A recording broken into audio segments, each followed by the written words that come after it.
Hello everyone, welcome back to my channel. How are you beautiful people doing? I hope you guys are doing amazing. My name is Brooklyn, and for those of you who do not know who I am, I make videos on YouTube and I am on the women's basketball team here at the University of Hawai'i. So I do a little bit of basketball content slash vlogs and a lot of book videos. So you found a book video of mine, so welcome. Today I am going to be doing my July monthly wrap up. Last month in May I made a video, it was just a big book vlog, and I put my wrap-ups in that video, but because I read so many books this month, I decided to make this a whole separate video and get this out to you guys as soon as I can, as well as the big vlog of me reading the books. If you're interested in seeing me read the books and my thoughts while reading them, then that will be a whole nother video. This month was a great month for me. So I started June here in Hawaii, and then I went on a foreign international trip with my basketball team to Japan for about 10 days. I came back to Hawaii for 2 days, and then I flew home for about 3 weeks where I got to spend time with my family and just be home and relax and separate myself from basketball and just read books and just do the things I love. I made it a goal of mine this month because I was behind. I'll find the screenshot and put it on the screen, but I was behind about 9 books at the start of this month, and my goal for the year is 50. So we were kind of behind, and I made it a goal of mine to catch up basically, and I did that. This month, for the month of June, I read 14 books. I read 1 mystery, majority of them were romance, like 1 fantasy. I'd want to reread this month. I don't DNF books because I don't know, I just can't do that. I want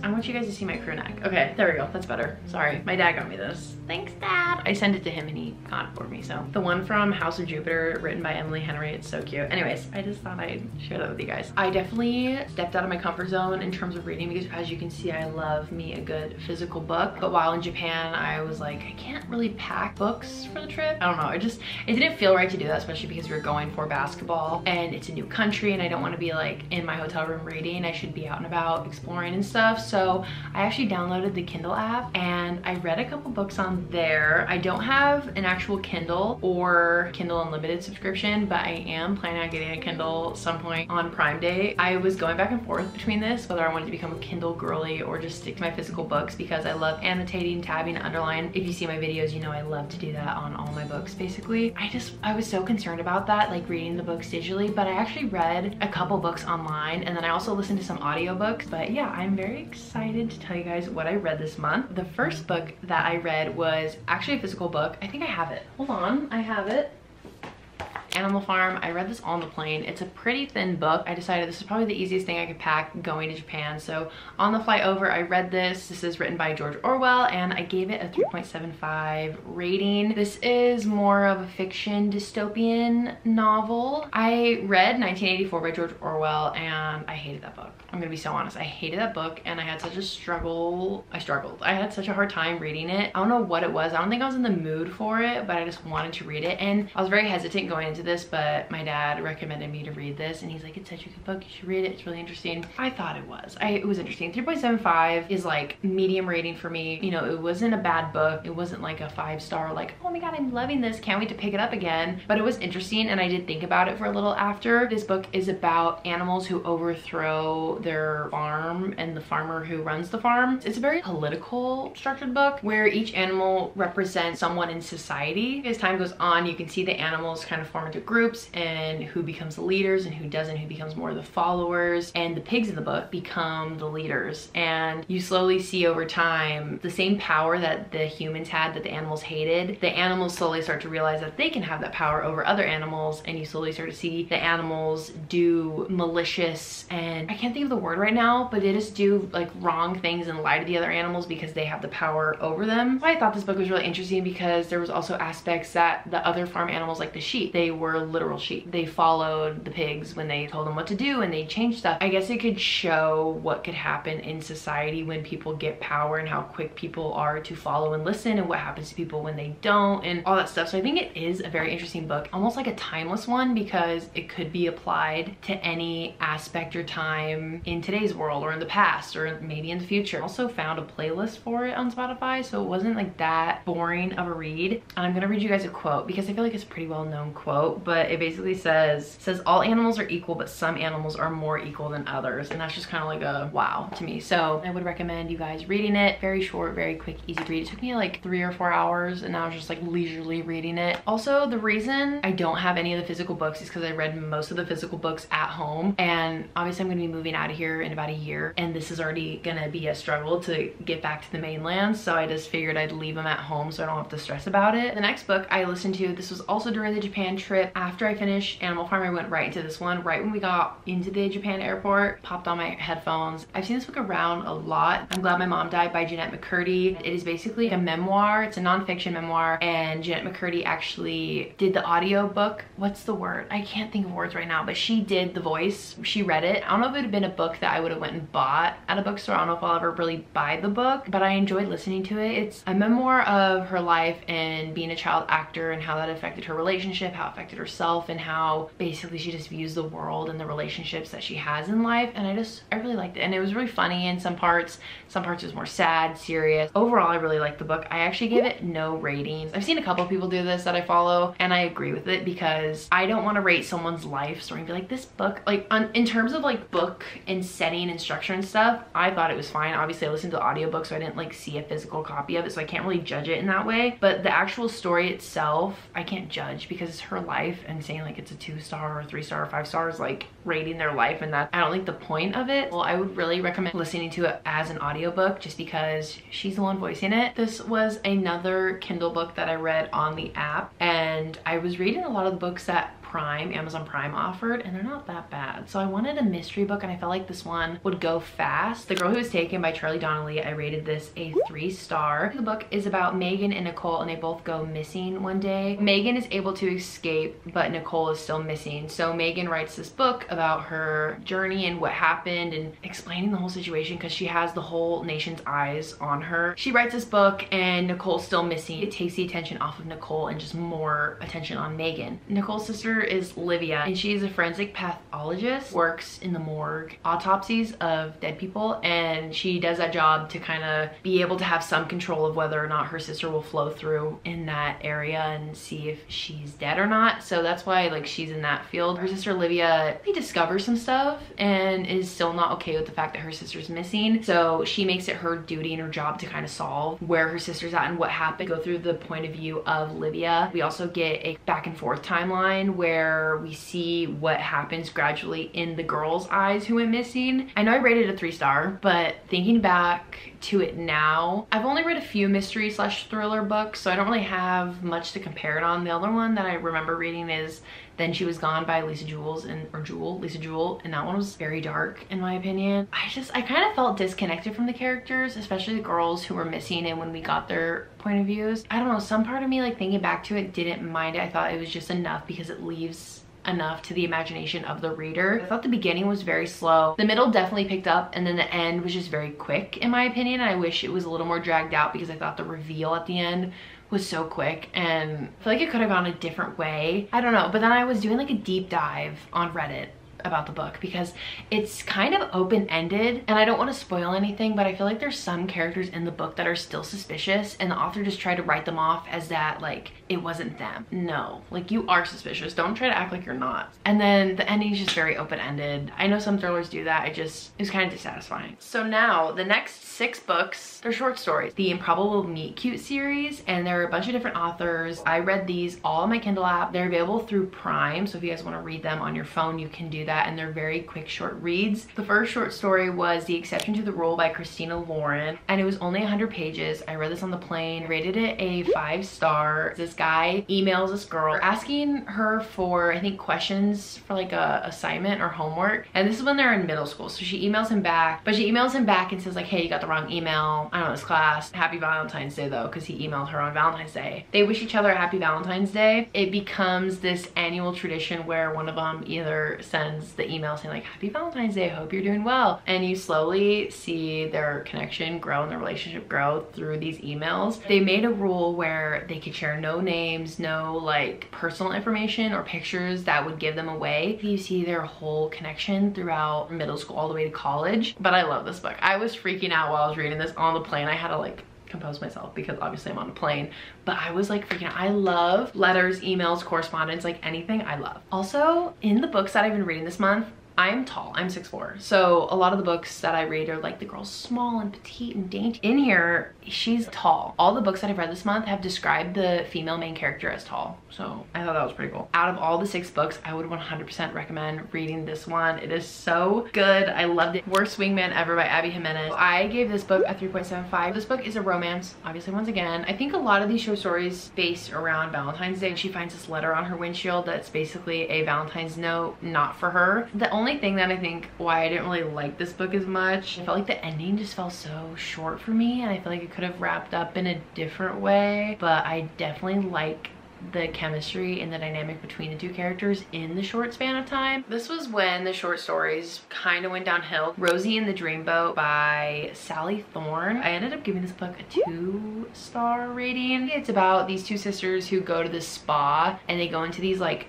therapy pods. The pod that the main female character goes in doesn't have this latch inside to open it up, so she's stuck in there. The fire department's called, and the main guy, he like calls himself like a dreamboat, or like his colleague jokes that he's like a dreamboat and stuff. I just didn't really like that about the story. Their banter was kind of cute, but there was just some things that I just didn't like about it. It was kind of weird. Overall, I just didn't really like it, and out of all the 6 books, I would not recommend this book. Drop, Cover, and Hold On by Jasmine Guillory. I don't know if I'm saying that right. This girl who lives in San Francisco, I believe. She frequents this bakery, and the main baker, or like the guy who owns the shop, is very rude to her, and he's just always giving her like mean faces and stuff, and she's like, he hates me. Like, I don't want to support his business anymore if he's gonna treat me like that. Like, I'll go in one more time. And the one time that she does go in, there's like this earthquake that happens, so there's this close proximity that forces the 2 characters together. This one I also didn't like. I didn't like the main guy character that much, and there's also spice in this one, like at the very end. Very random. This is a short story, we don't need that. Female main character was very oblivious and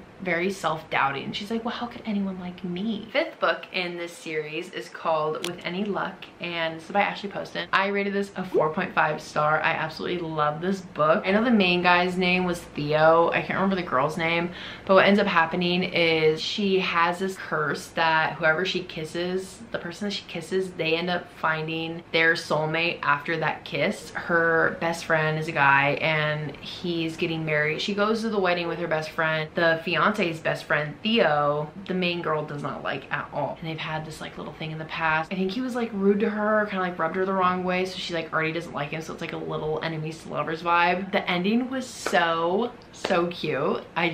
It like caught me off guard. I was like telling my mom about it. I was sitting in the kitchen, I was like, Mom, listen to this. And in between that book, I was also reading Off to the Races by Elsie Silver. This is, I believe, her first completed series, and this is her Gold Rush Ranch series, and this is book number 1. I gave it a 3.75. I also bought the physical copy off Amazon after I finished it on Kindle app, so I think that's what I'm gonna start doing once I get my Kindle. Vaughn is the main guy character, and his grandfather passes away, and Vaughn is left to take care of the ranch that his grandfather owned. He just feels like he's a lot to bear on his shoulders, and his mom is like trying to set him up with women and stuff, and he's just very annoyed, and there's all this public allegations about the grandfather about cheating. Vaughn just wants to protect the image of this man who basically raised him and that he loves very much. Billy is our main female character, and she comes in as a horse trainer and given the task to train one of the most difficult horses on the ranch. Automatically between the 2 of them, enemies, don't like each other. They're already beefing the second she steps foot on the ranch. I say it's like a grumpy sunshine. It's my first Elsie Silver book. I have her other one, Chestnut Spring series, which I'm very excited to read. I need to read those so bad. I loved Billy. She was such a strong female main character. Vaughn was like, okay, I didn't really have that much of a connection to him. I liked him, but you know, like that's where it ended. I was like, you know, you're kind of cute, but beyond that, there wasn't too much of a connection for me with him. And then, you know me. I love Ali Hazelwood's Love Hypothesis and Love Theoretically. Love Hypothesis got me into my reading kick. So the next book I read by Ali Hazelwood was Not in Love. I gave this book a 5-star rating. Very good. I really loved and enjoyed this book. Spice, though, is definitely like a warning for this book. It's one of her spiciest books, I believe. So the story follows Rue and Eli. The story opens with Rue and Eli. They met each other over an app and met up at this hotel with the intention of spending the night together, but something got in the way. They never thought they'd see each other again. again until the next day when Eli shows up to Rue's work, because he is a part of the company that is almost overtaking the company that Rue is working for. Right away, Rue sees Eli as this like monster, like a horrible person that she doesn't want to be around. She's so thankful she never like spent the night with him. This is also a book where she was described as tall, so sue me, I enjoyed it. Like, it was so good. I never got bored in this book. The one thing about this book too is because there was so much spice, I think that's why so many people don't like it, but there was also plot. Take all the spice away, there's still plot and character development. You learn so much about Eli. He's the most dynamic and complex male main character that Ali Hazelwood has ever written. Compared to Love Hypothesis and Love Theoretically, I feel like we've learned so much more about Eli in this book. I just loved Eli. And Eli, hockey man. This man played hockey in college. I love their dynamic and their banter, and they just knew each other so well. And I love how Ali Hazelwood writes her men, because the men are always all-knowing. And I loved how strong of a character Rue was. So I just love the characters. I love the development. I love the plot. I love the side characters, and they weren't useless. Like, everyone had a role in this book, and it was also dual point of view, so that adds to it in terms of discovering more about them. Jumping back to the Improbable Meet Cute series, this is the final book in the series called Royal Valentine by Saria Wilson. I don't know, I don't think I'm saying that name right. I gave this book a 3-star rating. It was better than the second and third book in the series. This book is about Princess Ilaria, and she switches places with her assistant because she's tired of the paparazzi and wants to live a day on vacation, basically. She meets this photographer guy who is Scottish. They click right away, and that's where the story kind of takes off. There were some parts that I was just like, get on with it, I don't really care, but then the ending was so cute and I loved it. Okay, you guys, the next book that I read is Evidence of the Affair by Taylor Jenkins Reid, and let me tell you, this is another one. Taylor Jenkins Reid and I read Seven Husbands of Evelyn Hugo, the ending insane, but like throughout the story I was just like, I'm kind of bored, I didn't really like it. And then I read Daisy Jones and the Six, and I think it's just the way she finishes her books that's like kind of unsatisfying to me. But then the more I was away from Daisy Jones and the Six, I thought about it more, and that's when I knew that maybe Taylor Jenkins Reid knows what she's doing. You know, she has her little niche. It's another short story. I think it was like 88 pages. I gave this book a 5+ star. Let me just break this down real quick. So Carrie and Ken are married, and then there's David and his wife. Carrie discovers that her husband Ken is having an affair on her with said woman. So Carrie finds that woman's husband and writes him a letter saying, hey, I'm so sorry to tell you this, but I believe your wife is having an affair with my husband. I didn't know what the right thing to do was, but I just want to let you know. And when I tell you guys, this whole book, this 88-page short story book, is pages upon pages of letters. Automatic 5+ star for me. Sorry about it. Like, that is just how it's gonna happen. We see this letter like correspondence between Carrie and David, as well as Ken and David's wife, and we get to see how the affair is taking place and how that started, and then we also see the relationship grow and blossom between Carrie and David. And this is when I tell you guys, Taylor Jenkins Reid is so good at what she does. Throughout the book, there's this main affair going on. Because Carrie reached out to David, they form a relationship and they can bond over what's happened in their own marriages, and they can rely on each other for support. They grow closer and create a friendship. When I tell you, the ending had me freaking out. I finished this book at like 1 in the morning and I was freaking out. I loved the ending, and I told my mom I could not shut up about this book. The ending had my jaw unhinged. Fully. If this is the only book that you read this year, honestly, I think if you like Taylor Jenkins Reid writing and like the fiction vibes and romance and just like the drama of it, you'll eat this book up. This book was so good. It's set in like the 1970s, I want to say. It's kind of giving Don't Worry Darling vibes, like with that whole aesthetic. That's what I pictured. But this man, David, words of affirmation. I think that's why I love letters and books. Receiving love language is words of affirmation, and that's what these letters always have in them, and I love that. This man, I'll put this in here because it's not a spoiler. The first letter, it's yours truly David or something, or like yours David. That's so intimate to me, but it's not, I don't know if that's just like a normal way to sign off a letter. I haven't written a letter really ever, so I just feel like it's like best like an email or like from, you know what I mean? It's not like yours. You just met this woman after she told you that your wife is cheating on you. But my one deep thinking thought that I had on this book, which I'm very proud of that I thought of, this whole time, there is this physical affair happening between Ken and said wife, and you're thinking, wow, that's horrible, poor Carrie, poor David. David, but the whole time while they're talking about this in their letters, Carrie and David are also having, I feel, an emotional affair. So then in my head, brewing thoughts, I'm thinking, what is worse in this situation, an emotional affair or a physical affair? I can't really weigh into this because I'm not married. I can't say, but I feel like an emotional affair is way worse than physical because it's just physical and they don't have a connection deep with the other person. But Carrie and David were connecting at such a vulnerable state in their lives that they were sharing pieces of themselves and their personality, and they're like, I love this about you. I can't believe your husband would do this to you. Like, you're such an amazing person. And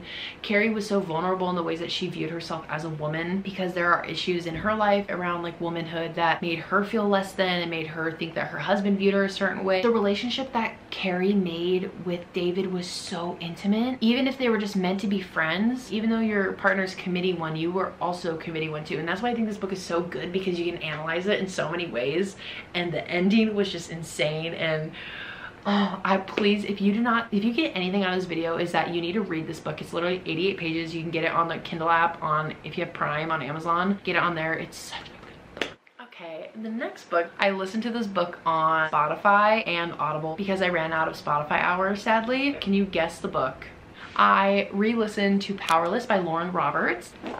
And if you guys did not know, I love this book. I'm currently in the process of reading Reckless, so that will be in my July videos. And I just wanted a refresher in my brain because Reckless came out July 2nd. And it's a reread. If you can get the Spotify version, the narrator of Kai, so good, you guys, so good. I give this a 6+ star rating. Obviously, if you don't know what Powerless is, there's a world where these elites and they have powers, and then there's ordinaries, people with no powers, and the king of Ilia is trying to rid the town and the whole city or town of people who are ordinary. And Peyton, our main character, is an ordinary. She ends up saving Prince Kai in some interaction that they had in the town that she's from, and it sparks this little like thing between them. She gets called to go into these trials that they have, basically showcasing the elite's powers, and there's always some people from her town that are poor and don't have the abilities, the training to hone in on their skills, so they're just kind of like left to get killed. But the whole time between Kai and Peyton, there's this like massive tension. So good. I love it. I ate it up. Lauren Roberts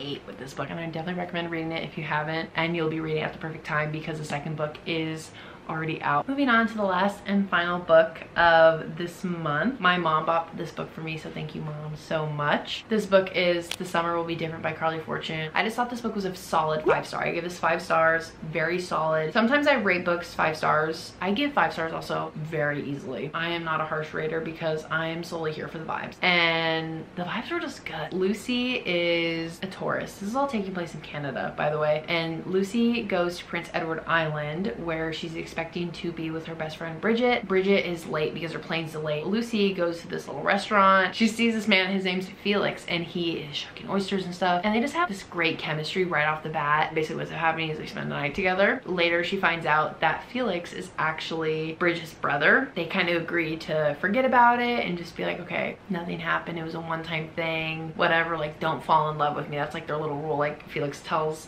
Lucy, like, don't fall in love with me. And every summer Lucy comes back with Bridget to spend time with her family in Prince Edward Island, and there's just this draw between her and Felix. They can't stop it, and the story jumps back and forth between timelines, so it's like early and later, and there's this big drama that gets Lucy to go to Prince Edward Island. More recently is that Bridget ran away there and is avoiding her wedding, which is very odd for her and out of character for her. So Lucy goes there, and her and Felix try to help Bridget tell Lucy why she's not in Toronto getting ready for her wedding. I definitely related a lot to Lucy because I think her thing is she's very big and kind of against change. There's this like struggle between her friendship between Bridget, and that's what I also like about this story too, is it focuses on friendship with romance as, I wouldn't say like a subplot, but they're both equally balanced in this book. You just kind of see Lucy having this internal conflict between changing and doing something different to please herself or staying consistent for the people that she loves and like her best friend and stuff, because she doesn't want to leave them and she's always thinking about other people besides herself. And I think Felix kind of helps her break out of that shell. It's inevitable that people are going to grow and change and not always be the same person that you knew, or like it's going to interrupt some aspect of your life or your daily routine and stuff. And I think a lot of people might fear that, especially impacting other people if they choose to make a decision that is difficult, but they want to do it themselves, but they have to consider others. So I think that can always be a hard conflict within someone. Felix is just such an emotionally sound character, and I love that he helps push Lucy out of her comfort zone. He is encouraging her to do things the right way and not rush and force into decisions that are like spur of the moment, and I just love that about him. It's a comfort book, a very summer book. So those were all of the 14 books that I read in the month of June. I hope you guys enjoyed watching this video and listening to my thoughts on all these books. I loved June. June was such a fun month for me, and I feel like I grew as a reader because I explored like Kindle and e-reading and audiobooks and just catching up on my Goodreads goal, because we're halfway through the year and that is a scary thought. I hope you guys enjoyed this video. Let me know down in the comments what books you read in the month of June and which ones you love, which ones you didn't like. If you read any of the books that I mentioned in this video, or just comment whatever you want. I will see you guys all later. Bye.